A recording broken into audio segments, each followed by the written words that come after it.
थंड वारा अंगावर इशारा पाना फुलांना नवभिंगचा मारा चिंबून निघाला आसमंत सारा चिंबून निघाला आसमंत सारा काही सांगून गेला पहाटे सारा काही सांगून गेला पहाटे सारा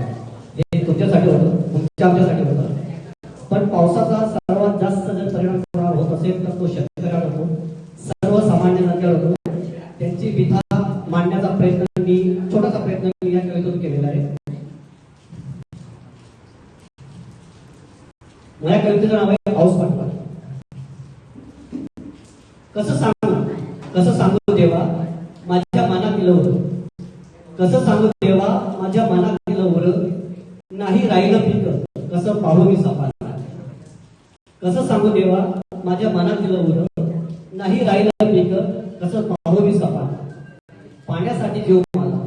पाण्यासाठी जीव माझा होई रे कासा विस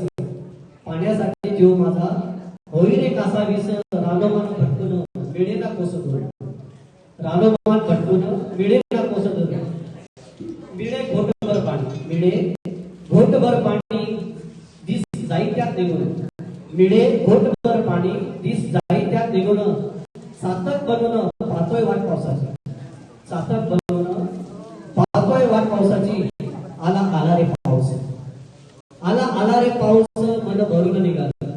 आला रे पाऊस मन भरून निघालं पाण्यासाठी जीव माझा होता रे कासावीस आला रे पाऊस मन भरून निघालं पाण्यासाठी जीव माझा होता रे कासावीस भागली होटाची तहान ओढ पिकाची लागली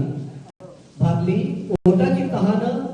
ओढ पिकाची लागली घास तोंडाशी नेऊन पाणी गेले त्याच घेऊन सारं गावाचं माझं गेलं हो पाण्यातून किड्या मुंगेवाणी माणूस कसा चालला वाहून अरे पाषाण ईश्वरा नाही येत तुला केवळ अरे पाषाण ईश्वरा नाही येत तुला केवळ तू हायस दगड तुला कसली रे जाण सारं जीवनच माझं गेलं पाण्यात वाहून सारं जीवनच माझं